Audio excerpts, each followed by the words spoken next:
मेरे सामने खड़ी है होंडा की शाइन एंड आज इसका एक राइड रिव्यू करने वाले हैं कि चलाने में जो है ये बाइक कैसी रहने वाली है कैसी नहीं। तो देखो मैं पिछले से 5-6 दिनों से जो है बाइक को चला रहा हूँ और चलते हैं, चला करके आपको दिखाता हूँ कि कैसी जो है वो रहने वाली है। एंड एक चीज़ दिखा देता हूँ भाई, देखो सीट हाइट देखोगे ना तो काफ़ी कम है इसकी सीट हाइट, मतलब आराम से जो है कोई शॉर्ट राइडर भी रहेगा ना तो बहुत आराम से चला लेगा। और 786 mm की जो है मतलब 786 mm की जो है सीट हाइट है। बाकी चलिए GoPro पे मिलते हैं, चलते हैं देखते हैं कैसा रहने वाला है। सबसे पहले जो मैं बाइक लेकर के आया हूँ वो लेकर के आया हूँ ट्रैफिक जैम में। अब ट्रैफिक जैम के अंदर क्यों लेकर के आया हूँ, ऑब्वियसली देखो जब आप ऐसी बाइक लेते हो सो आपको भी बहुत अच्छे तरीके से पता है कि भाई मेरे को जो है वो रेगुलर बेसिस पे सिटी के अंदर चलना है, ट्रैफिक जैम होगा। ज़्यादा जो है वो थोड़ा अच्छे रोड पे चलाता हूँ, मतलब खाली रोड पे और नॉर्मली वो। सो आज की वीडियो में हम लोग थोड़ा सा इसको ना और अच्छे तरीके से जो है प्रैक्टिकल रियल लाइफ में देखेंगे कि कैसी जो है ये बाइक रहने वाली है, क्या क्या चीज़ें जो है वो आप लोगों को अच्छी मिलेगी। सो सबसे पहले बात कर लेते हैं देखो पावर के बारे में। सो इस बाइक को अगर आप देखोगे तो इस बाइक के अंदर आपको 98 सीसी का सिंगल सिलेंडर एयर कूल्ड एकदम सिंपल बेसिक होंडा का इंजन मिलता है। पावर फिगर्स देखोगे तो लगभग आप लोगों को 7.3 bhp तक का पावर एंड 0.05 न्यूटन मीटर का टॉर्क मिलता है। अब देखो ऐसी बाइक से आप कभी भी जब भी आप ऐसी बाइक लेने के लिए जाते हो ना तो कभी भी आपकी एक्सपेक्टेशंस बहुत ज़्यादा नहीं रहती, बिकॉज आपको भी पता है कि भाई मैं क्या चीज़ लेने के लिए जा रहा हूँ। मैं ज़्यादा जो है वो प्रैक्टिकल बाइक लेने की कोशिश कर रहा हूँ, मेरे को कुछ ज़्यादा दिखाने के लिए नहीं चाहिए या कुछ भी ऐसी चीज़ें जो है मेरे को नहीं चाहिए।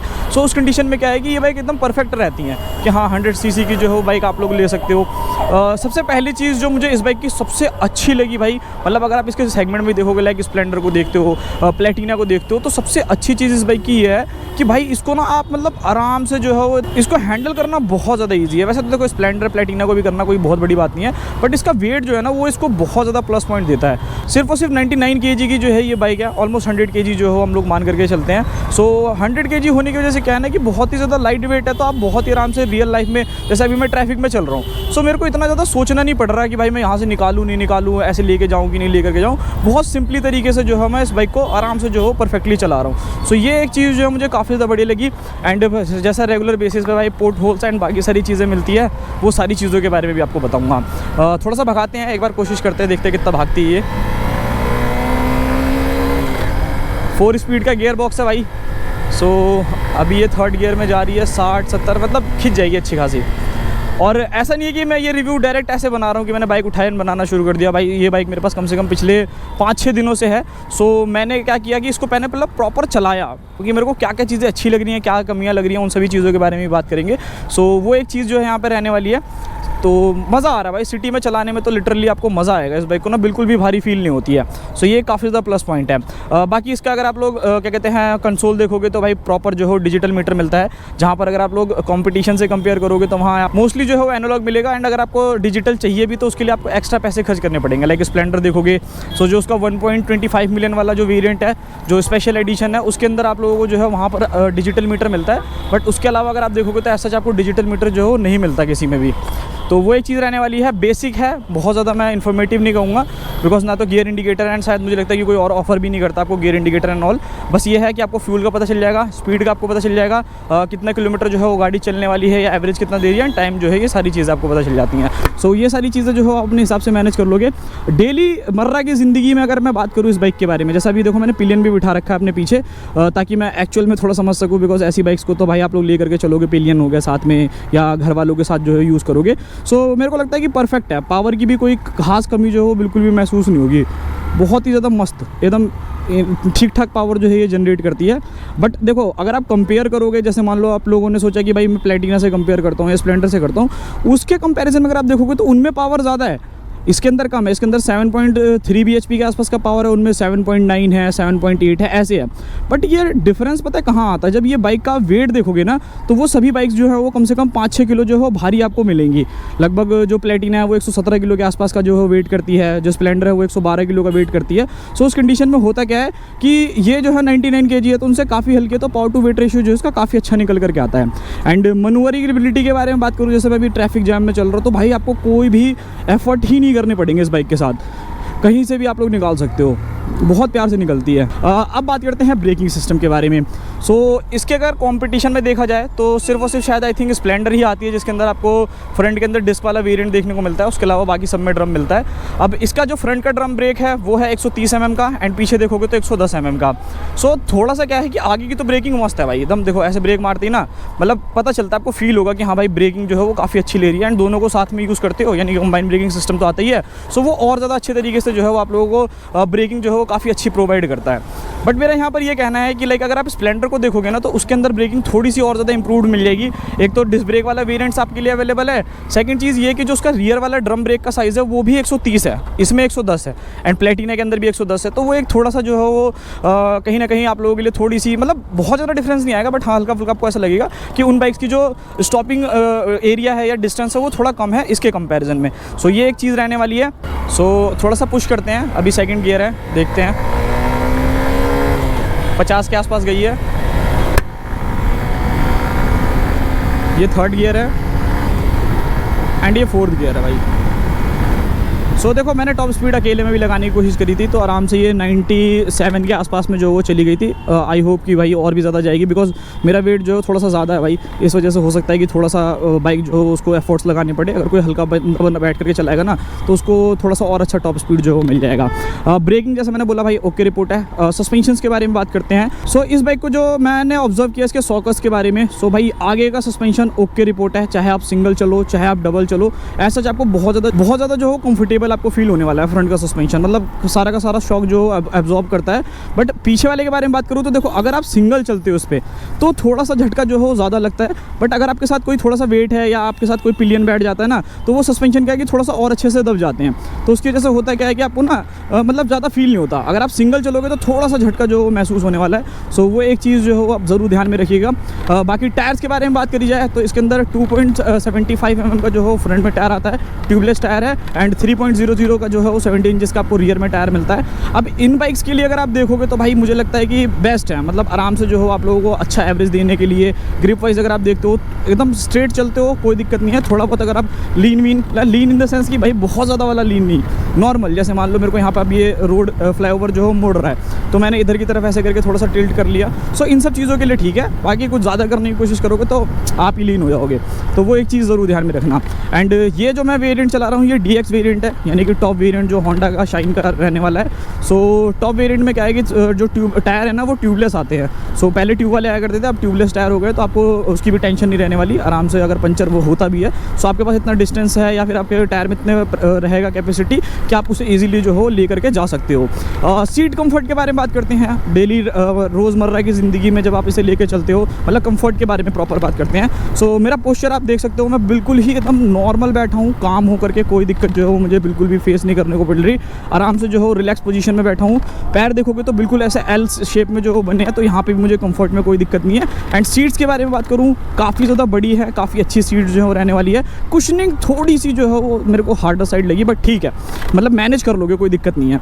तो वो एक चीज़ है। बाकी एज अ पिलियन भी मैं इसके ऊपर बैठा हूँ तो वहाँ पर भी आपको जो हो बिल्कुल भी फील नहीं होता, आराम से जो हो आप मैनेज कर लोगे। देखो जैसा ये कॉर्नर आया तो मैं इससे ज़्यादा नहीं कर सकता, ऐसा नहीं कि कर नहीं सकता, कर सकता हूँ, मगर मेरे को पता है कि टायर जो हो साथ छोड़ देंगे उतना अच्छे से जो है मेरा साथ नहीं देंगे, तो वो एक चीज़ जो है यहाँ पर रहेगी।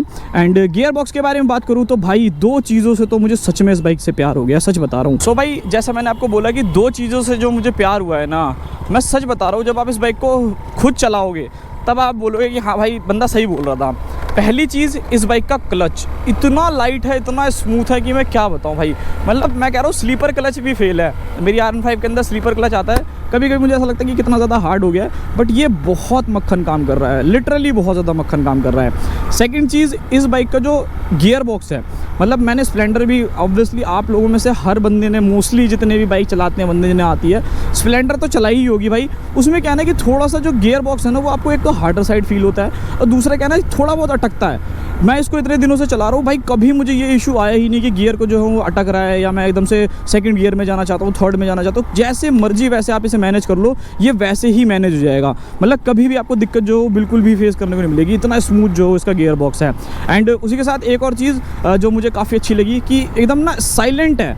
मतलब बाइक में जब आप बाइक को चलाते हो ना तो ऐसा लगता है कि आप एक ना इलेक्ट्रिक स्कूटर चला रहे हो या इलेक्ट्रिक बाइक चला रहे हो, आपको फील ही नहीं होगा बिल्कुल भी भाई। और फन टू राइड जिसे कहते हैं, मतलब इस सेगमेंट के हिसाब से मैं इसे डेफिनेटली कहूँगा कि ये फन टू राइड मशीन है भाई।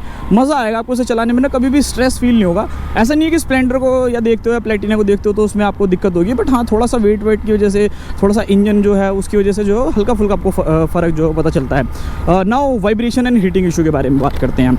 वाइब्रेशंस बिल्कुल मतलब एकदम, जब जैसे मैं अभी देखो मैं चल रहा हूँ कितनी स्पीड है, मैंने 4th गियर लगा रखा है एंड मैं अभी चल रहा हूँ 50, अभी भी कोई वाइब्रेशंस जो हो मुझे नहीं फील हो रही। थोड़ा सा और पुश करते हैं। सो ये मैं गया 60। अब जब ये बाइक 65 के ऊपर जाएगी तब मुझे हल्का हल्का जो हो वाइब्रेशंस फील होगा, एंड जब बिल्कुल ही टॉप स्पीड मारने की कोशिश करोगे तब तो थोड़ा सा जो हो फील होगा आप लोगों को। तो ये एक चीज़ है। And heating issue 0। मुझे लगता है कि मतलब इसके लिए ही नहीं कहूँगा, ये मैं पूरे सेगमेंट के लिए बोलूँगा। 100 सीसी में आपको ऐसा मुझे लगता नहीं है कि हीटिंग इशू जो है वो बिल्कुल भी फील होने वाला है। तो वो एक चीज़ है। मस्त है भाई, बहुत बहुत सेक्सी प्यारी मशीन है भाई। जैपनीज़ का ये दिमाग तो सही काम करता है गुरु, कि वो बाइक इतना का इंजन ना बड़ा है भले ना बना है, मगर बाइक को इतना हल्का रखते हैं कि भाई आपको कभी भी जो है वो कोई इशू ना आए। तो देखो ब्रेकिंग जैसे मैंने अभी दोनों यूज़ किया, एंड कंबाइन ब्रेकिंग है तो पीछे वाला मारते तो आगे वाला भी लगता है। सो वो एक काफ़ी बढ़िया चीज़ है इस बाइक के लिए। ABS UBS वाला तो सीन आता नहीं है इनमें, डिस्क ही नहीं है तो ABS कहाँ से ही आएगा। तो वो एक चीज़ है। एंड माइलेज के बारे में बात करते हैं तो डेली मर्रा की ज़िंदगी में अभी यहाँ पर देख रहे होगे कि 1 पॉइंट है, सिर्फ 1 पॉइंट बचा हुआ है। एंड ये 1 पॉइंट आज का नहीं है भाई, ये 1 पॉइंट है पिछले 5 दिनों से। मैंने इसमें जानबूझ के तेल भी नहीं डलवाया। सो ये लिटरली अभी मुझे दे रही है 58 का एवरेज, जिसमें मैंने इसे खींच तान के चलाया है, नॉर्मल चलाया ही नहीं मैंने कि देखता हूँ कि लोएस्ट कितना दे सकती है अगर मैं इसे फुल टू फुल भगाऊँ। सो ये अभी 58 यानी कि 60 65 70 तक का एवरेज आपका कहीं नहीं गया भाई, आराम से। अगर आप बिल्कुल जैसे मैं चला रहा हूँ 40-50 चला रहा हूँ, सो बिल्कुल आपको आराम से जो है ये एवरेज दे देगी। वहाँ पर आपको कभी भी कोई भी इशू जो है वो बिल्कुल भी नहीं मिलने वाला। सो ये एक चीज़ है। बाकी फ्यूल टैंक देखोगे तो थोड़ा सा छोटा है, बट मुझे लगता है कि जितना माइलेज ये दे देगी ना कॉम्पिटिशन के हिसाब से तो वो बराबर ही है। लाइक अगर आप प्लेटिना को देखोगे तो 11 लीटर का फ्यूल टैंक है, स्प्लेंडर देखोगे तो 9.8 या 9.9 है, तो एक लीटर जो है वो बड़ा ही है। तो मेरे को लगता है कि माइलेज इस बाइक की इतनी सफिशिएंट है कि आप लोगों को ना ऐसा ज़रूरत नहीं पड़ेगी कि नहीं यार बड़ा फ्यूल टैंक की जो है मेरे को ज़रूरत है, बहुत आराम से जो है वो मैनेज कर लोगे। सो भाई जैसे मैंने माइलेज के बारे में बोला तो माइलेज काफ़ी ज़्यादा ज़बरदस्त है, कोई दिक्कत जो है वो आप लोगों को बिल्कुल भी फेस करने को नहीं मिलेगी। एंड ये सारी की सारी चीज़ें हैं। अब देखो भाई मेन सवाल निकल करके आता है कि भाई किन बंदों के लिए ये बाइक बननी है। देखो सबसे पहली चीज़, जब आप इस कैटेगरी यानी 100 सीसी जा रहे हो तो आपके दिमाग में सबसे पहली चीज़ ये रहती है कि भाई मुझे एक तो बजट में बाइक चाहिए, दूसरी चीज़ ये कि भाई मेरी जो बाइक रहे ना वो मेरे को क्या कहते हैं अच्छा एवरेज निकाल करके दे, जो कि आप लोगों को डेफिनेटली देने वाली है। ये चीज़ ज़रूर ध्यान में रखना कि भाई आपको यहाँ पर जो है कोई भी कमी जो हो बिल्कुल भी नहीं मिलेगी। एंड उसी के साथ साथ यहाँ पर अगर मैं बात करता हूँ कि भाई जैसे ये सारी चीज़ें तो आप लोगों को मिल ही रही हैं। अगर मैं कंपेयर करूँ लाइक स्प्लेंडर से कंपेयर करता हूँ या प्लेटिना से कंपेयर करता हूँ तो देखो मैं बताता हूँ। सबसे पहली चीज़, अगर आप इस बाइक का वेट एंड बाकी सारी चीज़ें देखोगे तो सीट हाइट इसकी काफ़ी कम है, 786 mm की जो हो सीट हाइट है, तो आराम से जो हो आप आराम से बैठ करके इस बाइक को चला सकते हो। पूरे सेगमेंट में मुझे लग रहा है 786 mm की सीट हाइट है। सो मुझे नहीं लगता कि भाई किसी को भी कोई भी दिक्कत जो होगी, बहुत आराम से पैर पहुंच जाएंगे। ग्राउंड क्लियरेंस भी देखोगे तो इसकी ग्राउंड क्लियरेंस भी जो है वो आप लोगों को ठीक ठाक मिलती है। आई थिंक 164 mm या 168 mm के आसपास में मिल जाती है, जो कि इनफ रहने वाली है। बट हाँ प्लेटिना को देखोगे तो भाई वो तो 200 mm का जो है वो ऑफर कर रही है, तो वो थोड़ा सा और ज़्यादा हो जाएगा, वो एक चीज़ है। बाकी वेट वाइज जैसे मैंने बोला कि स्प्लेंडर आपको 112 किलो की पड़ती है और 117 किलो की प्लेटिना पड़ती है, तो वो थोड़ा बहुत ना आपको डिफरेंस डालेगी, बहुत ज़्यादा नहीं होगा बट हाँ थोड़ा बहुत आपको वेट ज़रूर पता चलेगा कि हाँ बाइक जो थोड़ी सी भारी रहने वाली है। सो वो एक चीज़ है। अब मेन बात करते हैं कि भाई किन बंदों को जो है ये बाइक लेनी चाहिए। तो देखो सबसे पहली चीज़, आप लोगों का बजट जो है वो 80-90 हज़ार रुपये के आसपास में है। सो 86 हज़ार रुपये की जो है ये बाइक आप लोगों को ओवरऑल ऑन रोड जो है मिल जाती है। बट हाँ अगर आप इसके कॉम्पिटिशन में देखते हो, लाइक अगर आप लोग देखते हो क्या कहते हैं जो आप लोगों की प्लेटिना आती है, सो वो आपको ये बाइक से जो है वो 5,000 रुपये सस्ती मिलेगी। यानी कि ये बाइक जो है वो कॉस्ट करेगी 86 हज़ार रुपये एंड वो आपको कॉस्ट करेगी सिर्फ और सिर्फ 81,000 रुपीज़। तो 5,000 रुपये का डिफरेंस है। सो अगर आपका बजट जो है थोड़ा सा ज़्यादा ही कम है, सो आप प्लेटिना की तरफ जा सकते हैं, कोई दिक्कत नहीं है। वहाँ पर आपको थोड़ा सा क्या कहते हैं लुक जो है थोड़ा ज़्यादा बेटर देखने को मिल जाता है। सो वो एक सभी चीज़ें रहने वाली है। स्प्लेंडर के बारे में बात करते हैं तो देखो स्प्लेंडर एक ऐसी बाइक है ना कि टॉर्क जो है इन दोनों बाइक्स का बिल्कुल सेम रहने वाला है, वहाँ पर आपको डिफरेंसेस बिल्कुल भी नहीं लगेंगे। सेकेंडली चीज़ अगर मैं बात करता हूँ तो देखो स्प्लेंडर का ना थोड़ा नाम दिखता है, मतलब ऐसे कि भाई हाँ स्प्लेंडर लेने के लिए जानिए, तो वो एक चीज़ है। एंड द थर्ड चीज़ मैंने उस बाइक में ऑब्जर्व करी थी तो वो मेरे को ये लगी थी कि जो उसका अलॉय व्हील्स का साइज़ है वो काफ़ी बड़ा है। प्लेटिना एंड इसके अंदर 17 इंचज़ के हैं, बट उसके अंदर आपको 18 इंचज़ के देखने को मिलते हैं। एंड फीचर वाइज वो बाइक ज़्यादा रिच है भाई। अगर आप उसको टॉप मॉडल पे जाते हो, डिस्क ब्रेक्स आपके लिए अवेलेबल है, डिजिटल मीटर है, हैज़ार्ड लाइट है, स्विचेस की क्वालिटी ज़्यादा बढ़िया है, तो वो एक चीज़ है। बाकी अगर आपको एक ऐसी बाइक चाहिए कि 100 सीसी की बाइक लेना चाहता हूँ, टेंशन फ्री लेना चाहता हूँ, बहुत ज़्यादा फीचर्स मेरे को नहीं चाहिए एंड एकदम स्मूथ एंड मक्खन जैसी बाइक होनी चाहिए, चाहिए। सो भाई डेफिनेटली मैं आपको रिकमेंड करूँगा कि आप इस बाइक की तरफ जाओ। सो ये था पूरा का पूरा वीडियो। आई होप आप लोगों को वीडियो पसंद आया होगा। मिलते हैं किसी और नेक्स्ट वीडियो में। बाकी तो भाई टेस्ट राइड लो, खुद ही समझ में आ जाएगा कि कौन सी बाइक जो आप लोगों के लिए बेटर है।